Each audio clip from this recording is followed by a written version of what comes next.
Fini les longues files de camions chargés devant les usines. Ici, on aperçoit des camions qui déchargent les fonds de tasses à longueur de journée, signe que les producteurs villageois continuent de livrer leur production aux usiniers. Malgré les difficultés liées à la mévente, à la surproduction et surtout à la réduction de 25% de la capacité d'usinage de la plus grande société agro-industrielle de San Pedro, liée à un incendie. Nous avons 4 séchoirs, dont 3 tournent à plein régime actuellement. Le 4e est immobilisé pour réparation suite à un incendie que nous avons connu. Heureusement, nous sommes à pied d'œuvre pour que ces réparations durent le moins longtemps possible et nous pensons que l'usine sera à nouveau à 100% opérationnelle. Le directeur régional de l'agriculture et du développement durable a initié une rencontre avec tous les acteurs afin de se pencher sur ces questions et relancer la filière dans la région de San Pedro. Les producteurs avaient du mal à comprendre l'accès aux usines qui devenait de plus en plus complexe. L'incendie d'une partie des desséchages de la SOGB va encore diminuer les capacités de collecte des fonds de tasses. Étant entendu que malgré leur bonne volonté, les usines ne sont pas capables d'absorber toute la production de la zone. Mais comment faire pour y accéder? C'est ce mécanisme-là, c'est sur ça qu'on a discuté en fait. Pour que les producteurs, en se rendant à une usine, sachent qu'ils seront bien reçus. Nous devons malgré tout faire face à une affluence accrue. Et pour éviter les files qu'on a parfois connus devant notre usine, eh bien, nous avons mis en place un système de rendez-vous qui, après quelques tâtonnements, il faut bien le dire, est maintenant bien au point. Les rendez-vous peuvent se prendre soit par téléphone, soit en venant à nos guichets.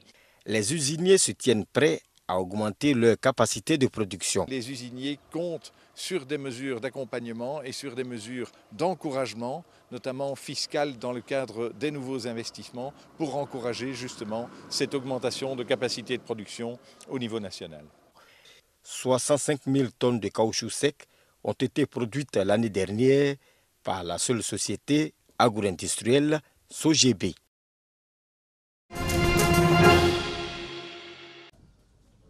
Une semaine d'action verte pour promouvoir la sécurité, la souveraineté alimentaire et la promotion de la consommation durable. En Côte d'Ivoire, pour célébrer cette semaine, la FACI, Fédération des associations de consommateurs de Côte d'Ivoire, vante les mérites du manioc. Un tubercule tropical dont les dérivés sont multiples. Le manioc, quand on veut le planter, on n'a pas besoin d'abattre des forêts.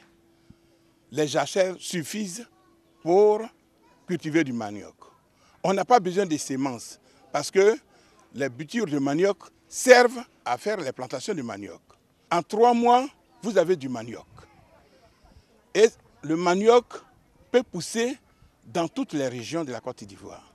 Quelques mets à base de manioc sont présentés au public. Nous vous présentons actuellement la tiéké hurlée, faite à base du manioc. Et à la suite, nous avons du foutou manioc mélangé avec de la banane. Ça, c'est aussi. Et nous avons du gari. On a le congondé, comme on le dit. Ça, c'est les maniocs séchés et pilés. Après cela, on le fabrique, qui donne cela qui fait aussi le congondé. À la suite de ça aussi, on a de la tiéké. Ça, c'est la tiéké blanc. Le foutou manioc, ça, c'est pilé dans le mortier. Ça, c'est du pilé dans le mortier. Et on a aussi du placali. Ça, c'est fait aussi dans la marmite avec le bas. C'est différent du foutou manioc. Ça aussi, c'est différent. Et nous avons les coquettes, que nous appelons couramment dans nos langages agbaklaklo. La semaine d'action verte est célébrée par 59 pays membres de Consommateurs International, une fédération internationale d'associations de consommateurs.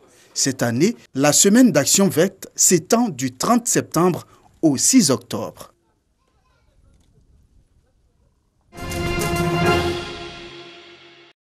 Contagieuse, la tuberculose est l'une des 10 premières causes de mortalité dans le monde, selon l'Organisation mondiale de la santé OMS. En Côte d'Ivoire, elle est déclarée problème de santé publique. En 2018, 21 300 cas ont été détectés par le Programme national de lutte contre la tuberculose. Depuis des années, la microscopie est l'outil utilisé pour diagnostiquer la maladie, un outil qui montre ses limites au fil des années. La sensibilité est faible et donc c'est pourquoi l'OMS développe de plus en plus de nouveaux outils en complément de la microscopie pour renforcer le diagnostic.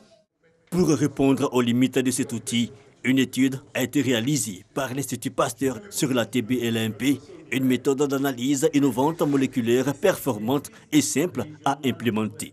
C'est une opportunité de diversifier le plateau technique de nos laboratoires parce que c'est un outil qui s'ajoute en plus.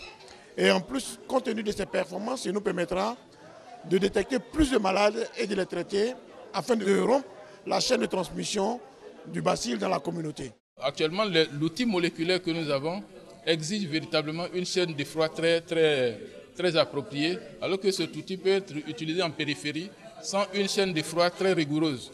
Et donc nous pensons que l'outil a sa place dans le réseau de laboratoires de lutte contre la tuberculose en Côte d'Ivoire. La LAMP-TB est une avancée technologique pour renforcer les moyens techniques du Programme national de lutte contre la tuberculose. Ces études sur la TB-LAMP ont été réalisées dans 2 institutions, notamment le Centre antituberculeux d'Adjamé, centre de référence régional de la tuberculose, et l'Institut Pasteur de Côte d'Ivoire. Des kits scolaires et une enveloppe d'1 million de francs CFA. C'est le don offert aux femmes des 63 villages attiens du district d'Abidjan pour la scolarisation de leurs enfants. Le geste est de la Fondation Solidarité pour tous en vue de lutter contre la non-scolarisation des enfants, surtout celle de la jeune fille en milieu rural.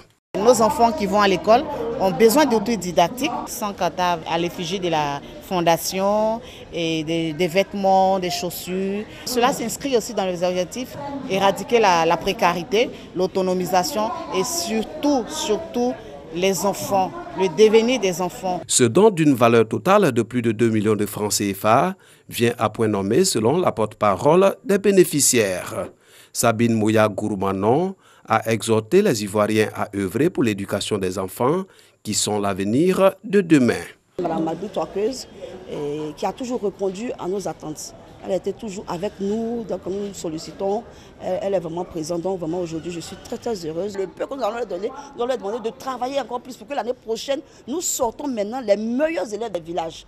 L'association des femmes Atian Gotor regroupe plus de 6 000 membres et elle œuvre pour l'autonomisation des femmes à travers la réalisation des activités génératrices de revenus.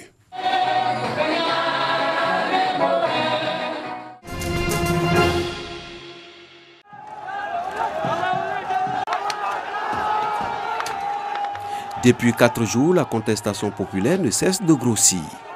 Mais la répression aussi, avec déjà 33 morts au moins. Le mouvement réclame des emplois pour la jeunesse et le départ des dirigeants corrompus. Parti de Bagdad, il a gagné presque tout le sud de l'Irak.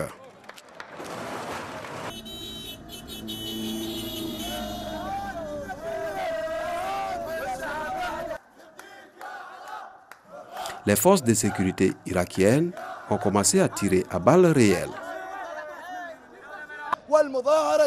Nous sommes pacifiques, mais ils nous ont répondu avec des balles et des gaz lacrymogènes. Les forces du gouvernement se battent contre nous, mais nous continuerons. Nous ne battrons pas en retraite. Outre les 33 morts, des centaines de personnes ont été blessées.